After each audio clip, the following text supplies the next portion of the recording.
Saudara, terima kasih Anda masih bersama kami dalam Berita Banten.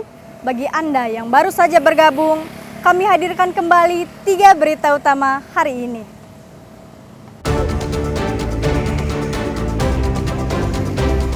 Pabrik tekstil di Jawilan terbakar, petugas damkar sulit mengambil air.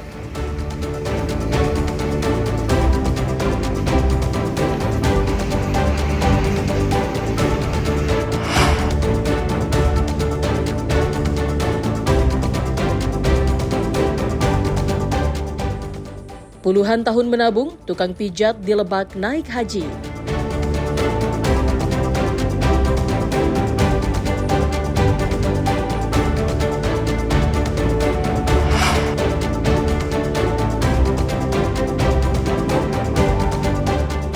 Korupsi anggaran pengelolaan sampah, Kepala Dinas Lingkungan Hidup Tangerang Selatan diceploskan ke penjara.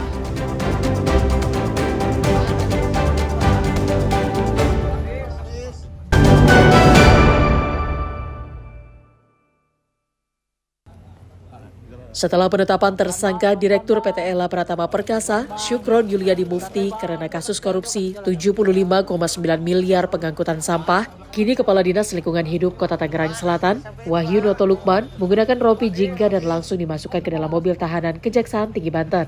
Wahyu Noto Lukman ditetapkan tersangka bersama rekan pengusahanya Syukron Yuliadi Mufti karena melakukan persekongkolan tender pelayanan pengelolaan dan transportasi sampah di Kota Tangerang Selatan. PT EPP yang ditunjuk langsung oleh Dinas Lingkungan Hidup Tangerang Selatan, padahal PT EPP tidak memiliki kapasitas sebagai penyedia layanan sampah dan tidak memiliki klasifikasi baku lapangan usaha Indonesia atau KBLI. PT EPP juga melakukan pembuangan sampah bukan di tempat pembuangan sampah akhir, melainkan di tempat pembuangan sampah milik perorangan. Kami sampaikan perkembangan penyidikan untuk perkara tindak pidana Dinas Lingkungan Hidup Kota Tangerang Selatan. Pada hari ini Selasa tanggal 15 April 2025, penyidik Kejaksaan Tinggi Banten kembali melakukan penahanan terhadap tersangka WL, Kepala Dinas Lingkungan Hidup Kota Tangerang Selatan, yang kasus posisinya masih sama seperti kemarin. Mungkin pada yang bisa kami jelaskan saat ini, pada saat pelaksanaan pekerjaan, tersangka WL bersama-sama dengan saudara Zeki Yamani secara aktif berperan dalam menentukan titik lokasi buang sampah ke lokasi-lokasi yang tidak memenuhi kriteria tempat pemrosesan tempat akhir pembuangan sebagaimana ketentuan yang berlaku. Untuk kebutuhan penyelidikan lebih lanjut, Wahyu Noto ditahan di rutan kelas 2B Pandeglang selama 20 hari menunggu waktu sidang. Ariel Maranus dan Rifki Nugroho melaporkan dari Kota Serang. Sejumlah anggota Satuan Polisi Pamung Praja Kabupaten Lebak menggelar razia penyakit masyarakat di sejumlah tempat kos-kosan di Rangkas Bitung Timur, Kecamatan Rangkas Bitung, Kabupaten Lebak. Razia digelar setelah adanya laporan dari warga karena diduga tempat kos-kosan tersebut sengaja dijadikan tempat mesum dan prostitusi terselubung. Di lokasi, petugas langsung mengetuk beberapa kamar kos, namun tidak ada satupun yang merespon. Petugas pun tidak kehilangan akal dengan menggunakan anak tangga untuk mengintip di dalam kamar, namun cara ini kurang berhasil dan penghuni masih tetap membisu. Akhirnya petugas meminta kunci cadangan kepada pemilik kos-kosan untuk membuka paksa pintu. Dan benar saja, di dalam kos-kosan tersebut terdapat remaja sedang berduaan di dalam kamar. Bahkan karena panik, terdapat satu pasangan yang nekat bersembunyi di atas plafon kamar. Keduanya baru turun setelah seorang petugas ikut naik di atas plafon. Patroli khusus dalam rangka menindaklanjuti adanya pengaduan dari masyarakat bahwa banyak terdapat kos-kosan atau kontrakan yang disalahgunakan.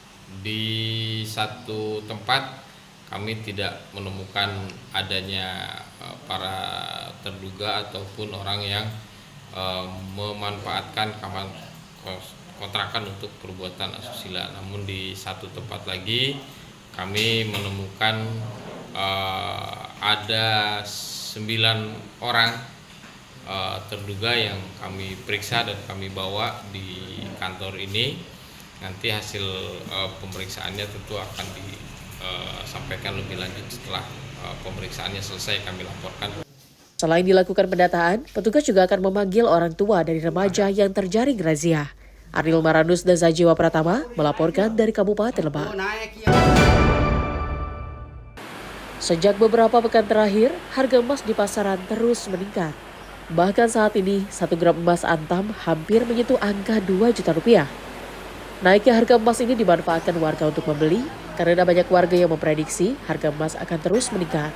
Salah satu yang banyak didatangi warga, yakni gerai emas antam di Ruko Kebayoran Arkade, Jalan Boulevard Bintaro, Kecamatan Pondok Aren, Tangerang Selatan. Warga rela datang sejak dini hari untuk mengambil nomor antrian. Hal ini disebabkan pembatasan pembelian yang dilakukan oleh pihak gerai. Setiap orangnya hanya berhak membeli 3 keping emas dan tidak boleh diwakilkan. Sebagian besar warga membeli emas antam untuk kebutuhan investasi. Saya mulai mencoba investasi lah. Karena sekarang memang kebutuhan buat investasi, buat masa depan anak-anak, masa depan keluarga.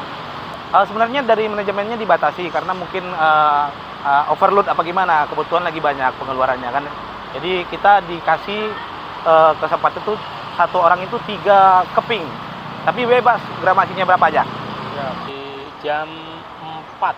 Jam 4 Pak. Atau sebelum subuh Pak ya? Ya, sebelum subuh. Pak, kalau boleh tahu Pak, Bapak ini mau antri apa Pak? Saya emas, emas logam mulia, emas antam. Rencananya itu untuk apa Pak? Untuk untuk saya investasikan. Seperti itu. Selain investasi itu ada mungkin keperluan lain? Ya, kalau misalnya itu saya juga ada sedikit untuk ngejual ke saudara, ke teman yang membutuhkan seperti itu. Ya kadang-kadang mereka tertarik dengan dengan bagaimana menginvestasikan emas. Melonjaknya harga emas antam sudah diprediksi sejumlah pihak sejak beberapa pekan sebelumnya. Bahkan diprediksi akan menyentuh harga 2 juta rupiah per gramnya. Ariel Maranus dan Syamudinatar melaporkan dari Tangerang Selatan.